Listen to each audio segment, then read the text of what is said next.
শুরু করতে চলেছি ক্লাস 7 এর চ্যাপ্টার সূচক। আগে আমরা জানতাম যে 2 * 2 = 4 লেখা যায়, ঠিক আছে। 3 * 3 * 3 = 9 লেখা যায়।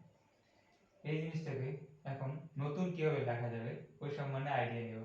ফার্স্ট, যেমন দুটো 2 রয়ে গেল, কেস 1 দুটো 2 দেখা গেল 2 * 2। এটা কিভাবে সূচকের আকারে লিখব?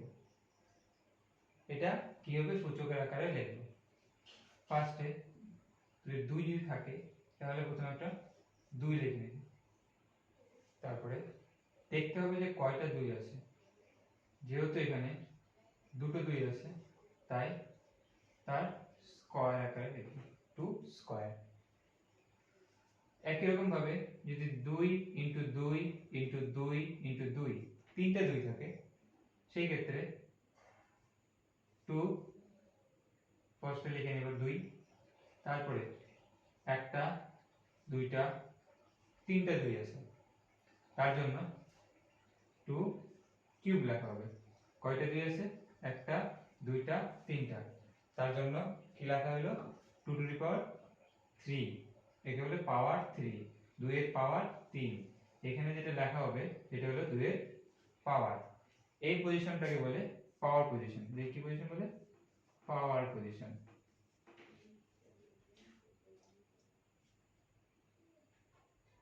এখন যদি 3 * 3 * 3 * 3 থাকে, কয়টা 3 আছে?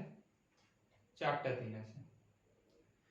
এটাকে সূচকের আকারে লেখার জন্য আমাকে লিখতে হবে 3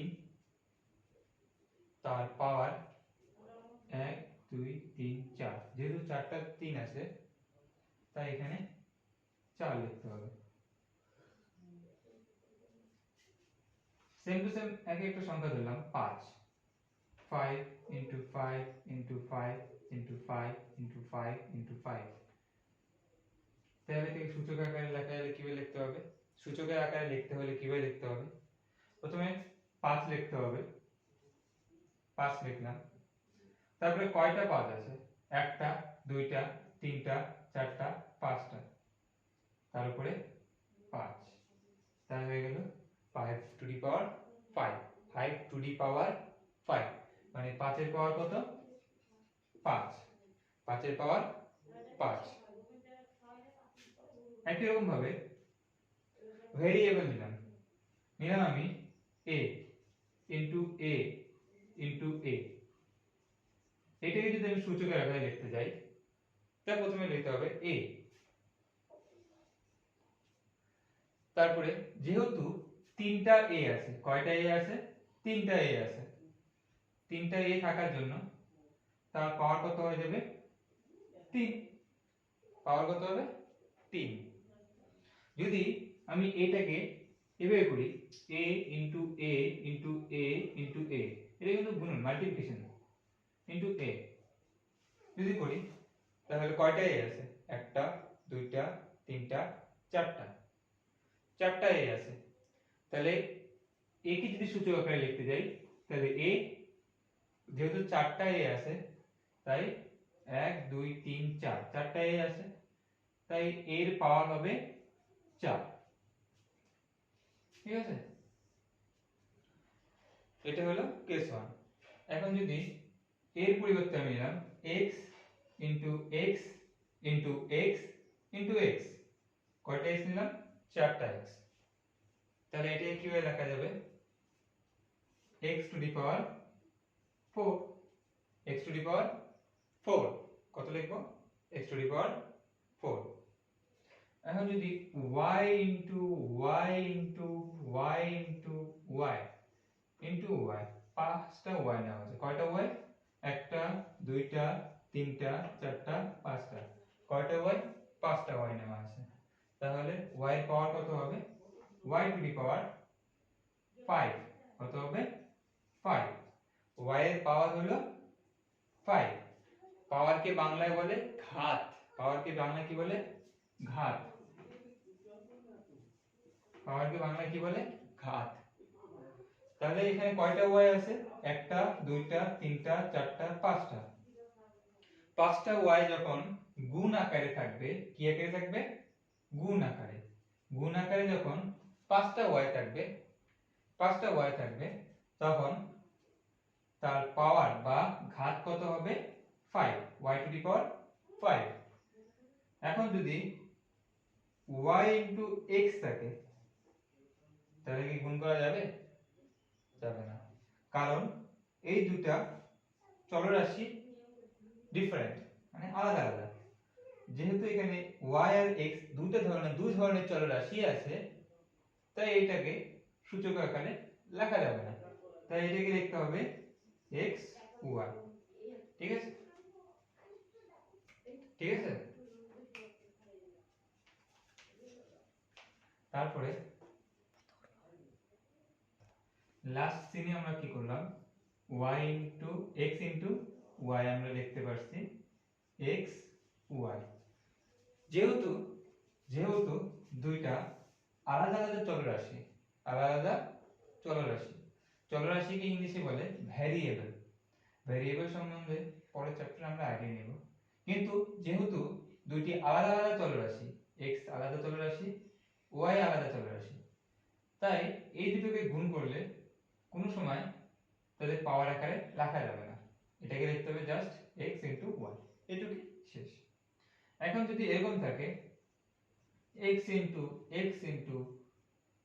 y, তখন লিখব এই যেহেতু x আর x একই চলরাশি, তাহলে যেহেতু দুইটা x আছে, কয়টা x আছে?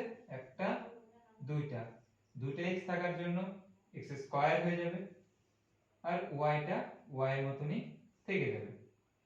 ঠিক আছে, y টা y এর মতনই থেকে যাবে। এখন যদি আমি x ইনটু x, তিনটা x into y into y করি, মানে কয়টা x না হইলো? তিনটা x না হইলো। একই ধরনের চলরাশি, এটা একই ধরনের চলরাশি। আর y ইনটু y এইটা একই ধরনের চলরাশি। তাহলে এই তিনটাকে যখন আমি লিখব তখন কি লিখব? তিনটে একই ধরনের চলরাশি, তাই এখানে x বসালাম প্রথমে। x বসানোর পরে কয়টা x আছে সেটা আমাকে দেখতে হবে, একটা, দুইটা, তিনটা। যেহেতু তিনটা x আছে তাই এখানে x এর কিউব লিখলাম। তারপরে y ইনটু y, দুইটা আছে তাহলে y তার স্কয়ার লিখলাম। ঠিক আছে, x ইনটু x, যেহেতু তিনটা x আছে তাহলে x এর স্কয়ার লিখলাম, আর দুইটা y আছে তাই y স্কয়ার লিখলাম। এটা হলো কেস 1। এখন কেস 2, না কেস 2 না, এটারই কয়েকটা एग्जांपल আরো করি। এরকম একটা एग्जांपल নাও হলো যে x y x, এটাই কি করে লিখবো? এইটাকে গুণ করার জন্য প্রথমে একই চলরাশিগুলোকে একসঙ্গে আনতে লাগবে। কয়টা x আছে? x x, আর কয়টা y আছে? দুইটা, y y। দুটাকে একসাথে আনার পরে তারপরে লিখতে হবে x এর স্কয়ার, y স্কয়ার। ঠিক আছে, x স্কয়ার y স্কয়ার, এটা হলো গুণের নিয়ম। এখন যদি থাকে এরকম থাকে x y x, এরকম যদি থাকে তাহলে এটাই কিভাবে লিখবো? এটাকে লেখার জন্য প্রথমে যে x এর যে চলরাশিগুলো আছে সেগুলোকে একসাথে আনবো। x x হয়ে গেল। x x, তিনটা যেহেতু x আছে তাহলে তিনটা x কে একসাথে আনলাম। একসাথে আনার পরে কয়টা y বাকি রইল? দুইটা y, একটা, দুইটা, এই দুটো y কে পিছনে লিখলাম y y। তাহলে এটা কি আসবে? যেহেতু তিনটা x আছে তাই x এর কিউব, y যেহেতু দুইটা আছে তাই y স্কয়ার। তাই হলো এরকম ভাবে হবে। এরপরে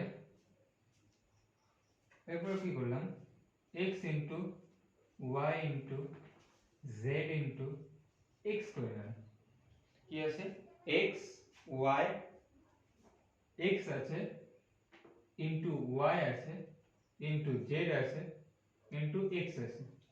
এটাকে যখন লিখব তখন লিখব, যেহেতু দুইটা x আছে একসাথে আনবো, একই চলরাশি তাই একসাথে আনলাম, y দুটাকে আলাদা নিয়ে গেলাম। যেহেতু দুইটা একই ধরনের চলরাশি তাহলে আমরা একটা লিখবো, x দুইটা আছে তাহলে পাওয়ার 2 ইন্টু y ইন্টু z। এগুলো যেহেতু আলাদা আলাদা চলরাশি তাই এগুলোকে গুণ করা সম্ভব নয়, তাই আমরা এটাকে লিখবো x square y z, x square y z, x square y z। x square কেন হলো, দুইটা x আছে তাই x স্কয়ার, একটা y আছে তাই y, আর একটা z আছে z, এই কারণে x y z। তারপরে x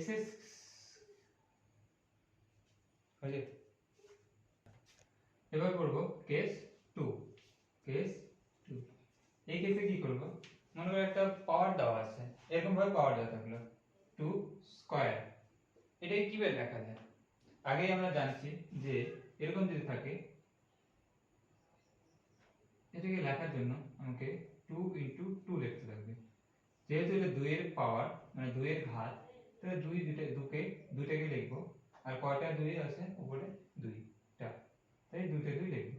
ঠিক আছে, আগে আমরা কিভাবে লিখতাম, 2 ইনটু 2 ইকুয়াল টু 2 স্কয়ার লিখতাম, 2 স্কয়ার, দুইটা 2 এর 2, যেহেতু 2 ইনটু 2 ইনটু আকারে আছে তাহলে প্রথমে 2 লিখলাম, কয়টা 2 আছে, দুইটা 2 আছে তাই 2 এর পাওয়ার 2 লিখলাম।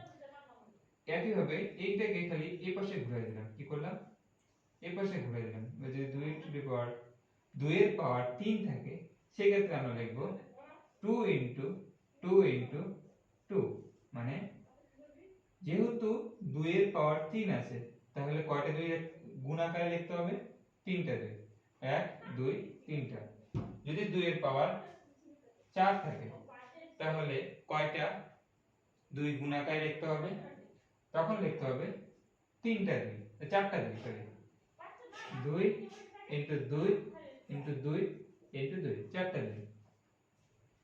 এখন যদি 2 এর পাওয়ার 5 থাকে, 2 টু দি পাওয়ার 5, তখন এটাকে লিখব 2 into 2 into 2 into 2 into 2, 2 into 2, মানে কয়টা 2 লিখলাম, একটা, দুইটা, তিনটা, চারটা, পাঁচটা, 2 লিখলাম।